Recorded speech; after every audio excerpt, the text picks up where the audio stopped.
কি মাখতেছো তুমি? কি বৌদি কি মাখতেছে নি আমার মাটা? হ্যালো বন্ধুরা, সকলে কেমন আছো? আশা করছি যে যেখান থেকে আমার ব্লগটা দেখছো সকলে ভালো আছো, সুস্থ আছো। এই দেখো কালকের বাদাম টানাটা তোমাদের দাদাভাই এটা নিয়ে যাবে ল্যাবে বসে ওখানে খাবে, তার জন্য আর বাড়িতেও একটু খাচ্ছে। তোমাদের দাদাভাইয়ের কাছে কিন্তু দারুণ লেগেছে, তবে আমার কাছে না চিনিরটা বেশি ভালো লাগে গুড়েরটার থেকে। তো এক এক জনের পছন্দ এক এক রকম হয়। তোমাদের দাদাভাইকে টিফিনটাই যে রেডি করেই রেখেছি, বললাম তুমি গাড়িতে ঝুলিয়ে নাও। আর আমি এদিকে ছেলেকে কিন্তু ড্রেস পরিয়ে রেডি করে দিয়েছি। আজকের বারটা তো বৃহস্পতিবার, সাদা ড্রেস পরিয়েছি। তো বন্ধুরা পুজো দিয়ে খেতে বসে গেছি। ওখানে ওই যে ছেলে বসেছে, এখানে আমি বসেছি। চলো খেয়ে নিই, খাওয়া দাওয়ার পর তোমাদের সঙ্গে কথা হচ্ছে। আর পাশেই হবে কীর্তন, তো ওখানে আজকে গেছিল জল ভরতে। বিকালের কাজ শুরু করে দিয়েছি খাওয়া দাওয়া করেই। আর এদিকে দেখো আমি আবার আজকে বেড কভারটা চেঞ্জ করব, তবে পালিশ কভারগুলো আজ আর চেঞ্জ করবো না, 2-1 দিন পরেই করব। পালিশ কভারগুলো নোংরা হয়নি, পালিশ কভারগুলো কিন্তু আমি অনেক পরেই পেতেছিলাম, লাগিয়েছিলাম, তো সে কারণে অত নোংরা হয়নি। আমি আগে বেড কভারটা উঠাবো। আর বেড কভারটা দেখতে তো খুবই বাজে লাগছে, নেল পালিশটা ফেলে কি করেছে মামাম সোনা। আর এই যে কভারটা দেখছো লেপের, এটা হলো ব্ল্যাঙ্কেটের কভার। এবার ব্ল্যাঙ্কেটটা তো বড়, লেপটা তো ছোট, তো সেই কারণে কভারটা কিন্তু এরকম। বেরাও, দুজন পুচি চলে আসছে, পুচি দাদাদের প্যান্ট। ভয়ও লাগে কখন আবার আঁচড় দিয়ে দেয়। এদের থেকে সবসময় মামা সোনাকে একটু দূরে দূরে রাখি, আর এরা কি করে আমাদের বাড়িতে চলে আসে। বিকেলের কাজ জানো তো বন্ধুরা, 4টার থেকে শুরু করি।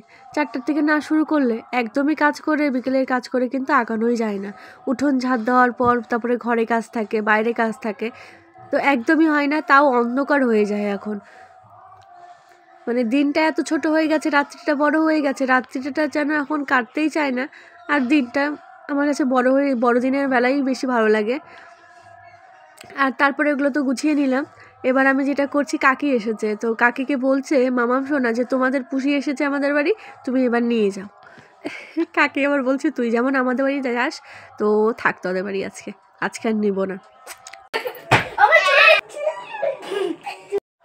তখন শেয়ার করেছিলাম বাচ্চারা সবাই খেলছে, তারপরে ছেলে পড়তে চলে গেছিলো। এখন বাজে ওই 9:45 মতো বাজে, ছেলে চলে আসলো।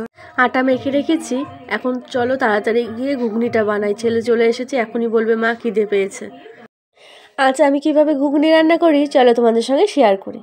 এখানে কড়াইয়ের পরিমাণ মতো তেল দিয়ে তাতে দিয়ে দিয়েছি আমি ফোড়নে জিরা আর তেজপাতা একটা। ওগুলো ভাজা ভাজা হয়ে গেছে, লাল হয়ে গেছে। তারপরে আমি দিয়ে দিলাম পেঁয়াজটা আর একটু বেশি দিলে ভালো হতো, তবে আমি কমই দিলাম যেহেতু বাটাটা ব্যবহার করব। আর 2টো দিয়ে দিলাম রসুনটাও পেঁয়াজের সঙ্গে ভালো করে ভাজা করে নেব। দেখতে পাচ্ছ লালচে লালচে অনেকটা হয়ে গেছে, তো আর একটু লালচে করে নেব। হয়ে গেছে, এবার যে বাটা মশলাটা আমি রেডি করেছি সেটা দিয়ে দেবো। এখানে আছে পেঁয়াজ, রসুন, আদা, জিরা আর কিছু লঙ্কা আছে। তো এই মশলাটা দেখতে পাচ্ছ, এটা আমি বেশি করে করেছি, 3 দিনের মশলা আমি করে নিয়েছি, তো এটা দিয়ে 3 দিন হয়ে যাবে। আর এবার আমি পরিমাণ মতো লবণ আর হলুদটা কিন্তু দিয়ে দেব। আমি যখন ছোলা সিদ্ধ করেছিলাম তখন কিন্তু আমি হালকা লবণ দিয়েছিলাম, তাই আমি এখন লবণটা একটু পরিমাণে একটু কম দিলাম, কারণ ছোলার ঘুগনিতে লবণটা একটু বেশি হয়ে গেলে রুটির সঙ্গে কিন্তু খেতে একদমই বাজে লাগবে। তো তাই লবণটা একটু অল্প কমই দিলাম, পরে একটু দেখে নেব, যদি মনে হয় যে লাগবে তারপরে অ্যাড করব। এবার চলো মশলাটা ভালো করে কষিয়ে নিলাম। দেখতে পাচ্ছ মশলার গা থেকে কিন্তু তেল ছেড়ে দিয়েছে। এখন আমি যে সিদ্ধ করে রাখা ছোলা আছে আর আলু আমি 3টা দিয়েছি, তো সেগুলোকে এখন দিয়ে দেবো, কারণ মশলার গা থেকে তেল ছেড়ে দিয়েছে। এই দেখো, আর এই ছোলাগুলোই এতটুকু ছোলা ছিল, এর আগে যে একদিন ভিজিয়ে রেখেছিলাম সেদিন করলাম। তারপরে তোমাদের দাদাভাই সকালে ছোলা খেয়ে যায়, তো আজকে আর কালকে আর খাবে না, মানে এতটুকু ছিল, আজকে তরকারি করে রাখলাম ঘুগনি। তো বললো কালকে আর আমি ছোলা খাবো না, তো তাই আর ঘুগনি বানিয়ে ফেললাম। আর 2 দিন থেকে তো শুধু বলছে রাতে রুটি খাবো আর খাওয়া আর হচ্ছে না। আজকে বললো না, আজকে রুটি বানাও, আর ছোলাটা যে ভিজানো আছে সেই ছোলাটা দিয়ে ঘুগনি বানিয়ে ফেলো। তো দেখো ভালো করে 5 মিনিটের মতো কষিয়ে নিয়েছি। এবার আমি পরিমাণ মতো একটু জলটা দিয়ে দেবো, কারণ এগুলো তো সমস্ত কিছু সিদ্ধই আছে, বেশি একটা ঝোল দেওয়ার দরকার নেই, অল্প পরিমাণেই দিলাম।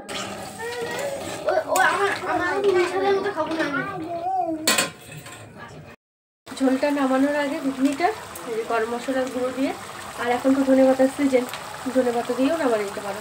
আমি আজকে ধনে পাতাটা দিলাম না, আর চাইলে একটু ঘিও দিতে পারো। দেখাচ্ছি আমি ফাইনালটা। তো এই দেখো আমি এরকম পাতলাই রাখবো। আমি গরম মশলার গুঁড়ো কিন্তু দিয়ে দিয়েছি।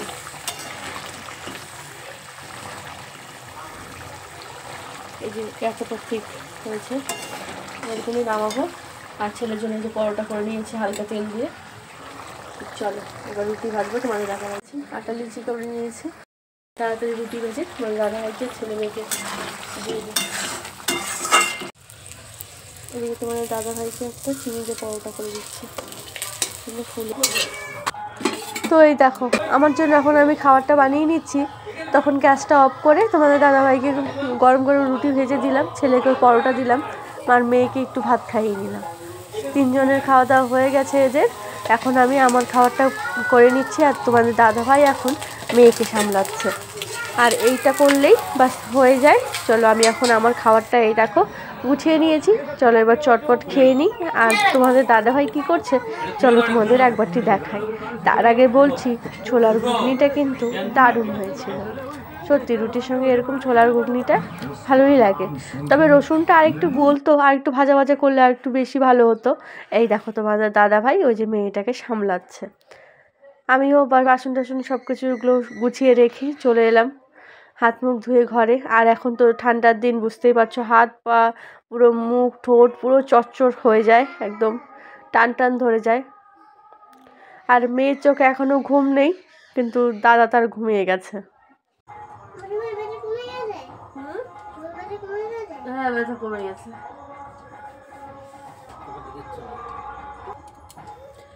তো বন্ধুরা আজকের ব্লগটা এখানেই শেষ করছি। বাই, সবাই ভালো থেকে সুস্থ থেকো। আবার পরের দিন দেখা হচ্ছে নতুন ব্লগের সঙ্গে।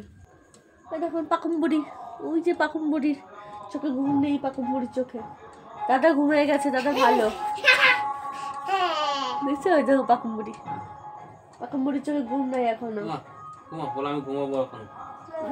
গুড নাইট বলে দাও, জোরে বলো ঘুমো দাও, আমি তোমাদের পাহারা দিচ্ছি। হ্যাঁ ও পাহারা দিবে তোমাদের, তোমরা সবাই ঘুমাও।